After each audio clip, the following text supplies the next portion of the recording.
एक पल की जिंदगानी, एक रोज सबको जाना। वर्षों की तू क्यों सोचे, पल का नहीं ठिकाना। आप सबों का बहुत बहुत आभार है कि आप लोगों का स्नेह, प्यार और आशीर्वाद आज यहाँ तक खींच करके लाया है हमें। और मैं बहुत बहुत आभार व्यक्त करूंगा आप सबों को कि आप सब इतना स्नेह प्यार दिया कि मधुबनी जिला के अंदर लगातार 2017 से शिक्षा के क्षेत्र में अपना कार्य करते आ रहे हैं। बहुत सारी त्रुटियां रही है, बहुत कुछ सीखने को मिला, बहुत कुछ अनुभव मिला और आशा और उम्मीद है कि आगे भी आप लोग हमें आगाज करते रहेंगे। कहीं कमियां होगी तो उसको भी कमेंट सेशंस में मेंशन जरूर कीजिएगा। और आशा और उम्मीद करते हैं कि यह वीडियो आप अधिक से अधिक लोगों तक शेयर जरूर कीजिए, खास करके उन बच्चों तक जिनको इसकी आवश्यकताएं हों, जिनको ज़रूरत है। इस वीडियो सेशंस के माध्यम से हम आप लोगों को यह जानकारी देना चाह रहा हूं कि ललित नारायण मिथिला यूनिवर्सिटी के अंदर अभी ऑनर्स का करिकुलम 4 साल का किया गया। हालांकि पूरे यूनिवर्सिटी, जितने भी यूनिवर्सिटीज चल रहे हैं उसमें पहले 3 साल के कोर्स हुआ करते थे, अब 4 साल कर दिया गया। इसमें सेमेस्टर वाइज एग्जामिनेशंस हो रहे हैं और LNMU का जो सिलेबस है उस सिलेबस को लेकर के हम आए हैं। खास करके बीकॉम वाले का, बीकॉम के 3rd सेमेस्टर के सिलेबस में जो सब्जेक्ट है वो मैथ्स है। और किस तरह का मैथ्स है ये भी आप लोगों को शायद जानकारी होगी कि हम मैथ्स की क्लास ले रहे हैं 11th 12th और BSc का मैथ्स का क्लास तो यहाँ दे ही रहे थे। और बीकॉम का जो पुराना सिलेबस था उस सिलेबस के अकॉर्डिंग भी मैथ्स का क्लास चल रहा था हमारे संस्था में ऑफलाइन। अब ऑनलाइन और ऑफलाइन दोनों ही व्यवस्थाएं हो चुकी हैं। तो कल 20 तारीख सोमवार से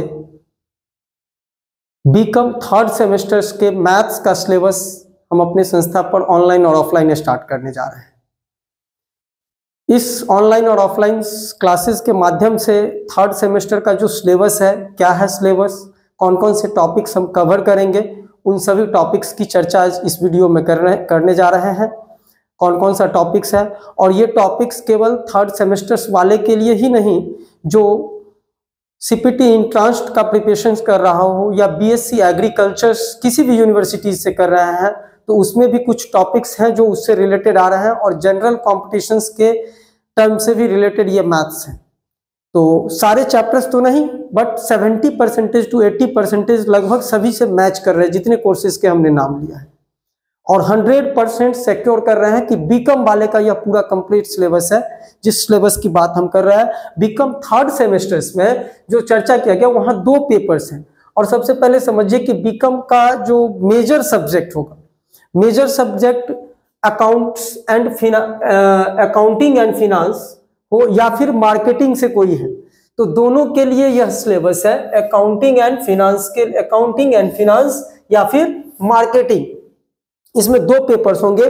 पेपर 1 में बिजनेस लॉ की चर्चा की गई है। बिजनेस लॉ में हम ज्यादा डिटेल में नहीं जाएंगे, सिर्फ आप लोगों को टर्म बताते हैं कि 5 यूनिट्स को पढ़ना है। अलग अलग यूनिट्स में सिलेबस को बांटा गया है।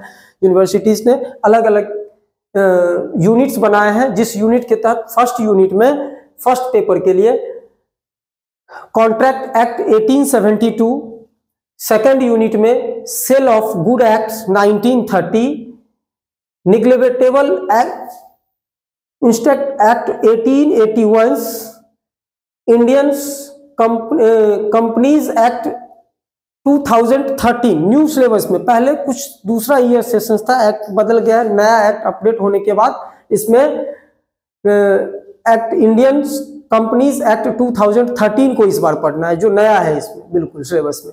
और यूनिट 5 के अंदर फॉर्मेशंस ऑफ पार्टनरशिप्स, ये हमारे पेपर 1 की बात कर रहे थे हम। पेपर 1 में क्या क्या आएगा, और जो पेपर 2 है जिसका क्लास हम कल से स्टार्ट कर रहे हैं, बेसिकली इसमें कौन कौन से टॉपिक्स कवर किए जाएंगे उसका डिटेल पूरा दे रहे हैं।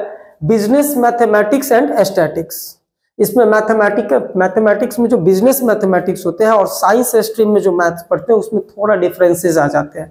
अप टू 10th तक में तो हम लोग क्लास 8, 7 सब में पढ़ते आए हैं, percentage, profit loss, ratio, proportions, geometry वगैरह भी। तो ज्योमेट्रिकल मैथ्स या ट्रिग्नोमेट्रिकल मैथ्स इसमें नहीं होंगे। जो अर्थमेटिकल मैथ्स होंगे, बिजनेस से रिलेटेड मैथ्स है, उसकी चर्चा की गई है।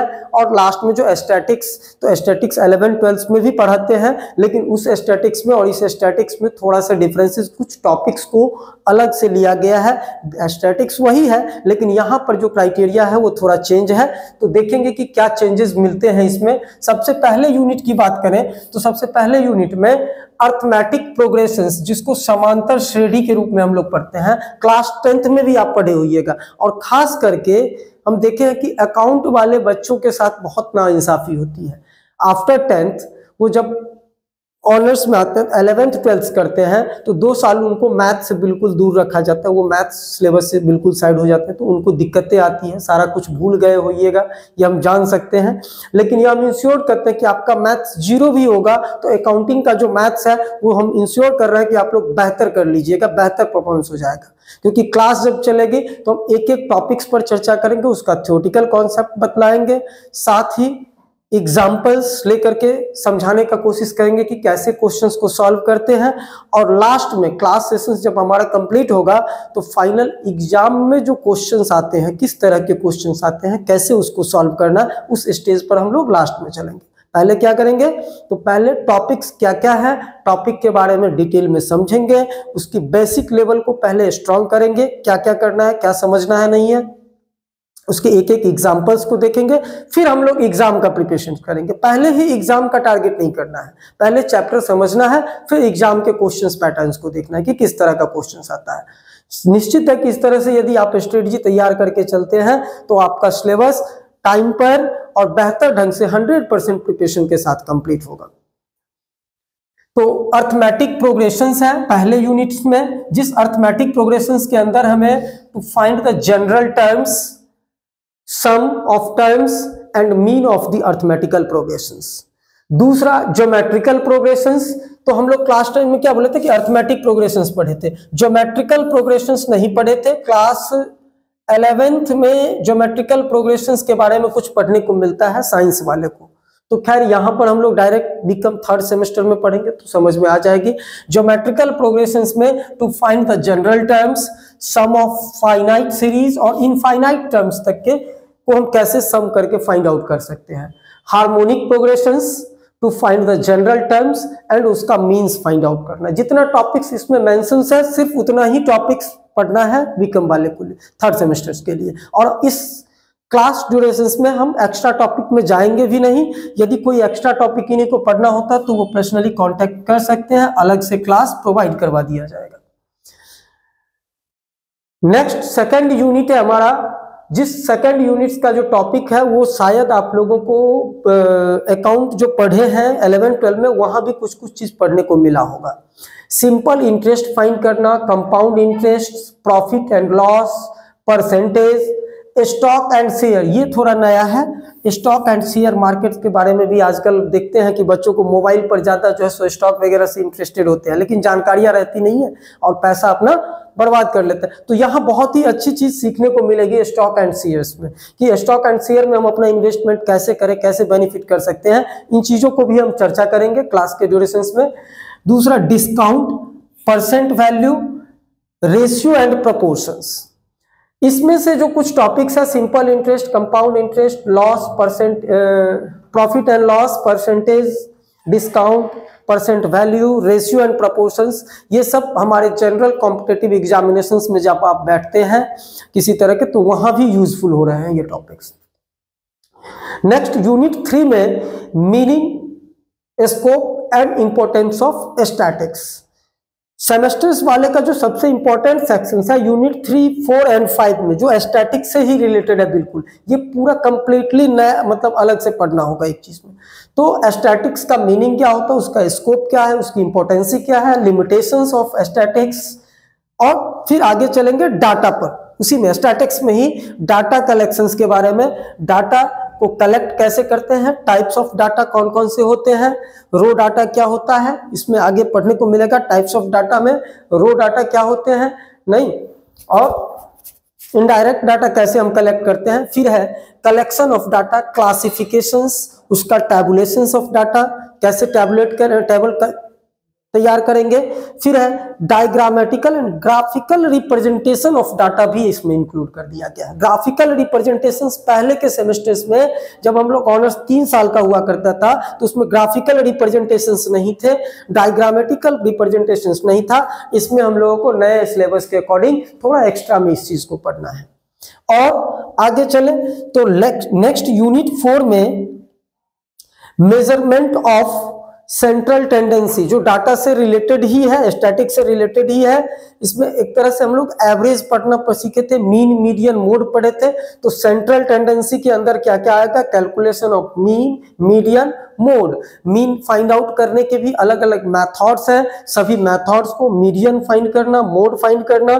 फिर ज्योमेट्रिकल मीन, हार्मोनिकल मीन। यहां देखिए ज्योमेट्रिकल प्रोग्रेशंस यूनिट 1 में जो था ये ज्योमेट्रिकल प्रोग्रेशंस था और हार्मोनिकल प्रोग्रेशंस था। यहां पर मीन फाइंड करना हम लोग सीखेंगे, ज्योमेट्रिकल और हार्मोनिकल मीन, ये दोनों थोड़ा उससे डिफरेंट हो जाते हैं। इसके अलावा merits and demerits of mean median and modes के क्या मेरिट्स है, क्या डिमेरिट्स है। और सबसे इंपॉर्टेंट जो है उसमें कुछ कुछ डिलीटेड किया गया है। कार्ल पियर्सन मेथड था यहाँ पर, जो डिलीट है, केवल इसमें लिया गया है मेजर ऑफ डिस्पर्शंस में range, quartile deviation, mean deviation, standard deviation, coefficient of deviations. इस टॉपिक्स में कुछ टॉपिक्स को सॉर्ट किया है और यहाँ पर कुछ इंक्लूड कर दिया। तो थोड़े बहुत चेंजेस होते रहते हैं, यही काम है। हम लोग तो यही चाहते हैं कि आपको क्या सिलेबस में चेंजेस हुए हैं, क्या नया जुड़ा है और क्या पुराने वाले को डिलीट किया गया है, आपको क्या क्या पढ़ना है, क्या नहीं पढ़ना है, अपने टाइम को भी मैनेज करना है ना। तो उस स्ट्रेटजी को पहले तैयार करना होगा।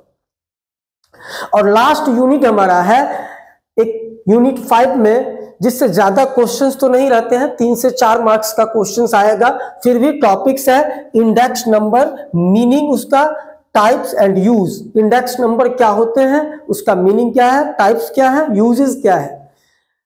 प्राइस इंडेक्स, और प्राइस इंडेक्स के अंदर मेथड ऑफ उसका कैलकुलेशंस, कैसे कैलकुलेट करेंगे। Aggregative expenditure methods, price relative methods और कंज्यूमर कॉस्ट इंडेक्स, या फिर उसको हम कह सकते हैं फैमिली बजट मेथड। तो इंडेक्स नंबर के अंदर में उसको कैलकुलेट करने के expenditures method, price relative method और फैमिली बजट मेथड्स को लेकर के आएंगे।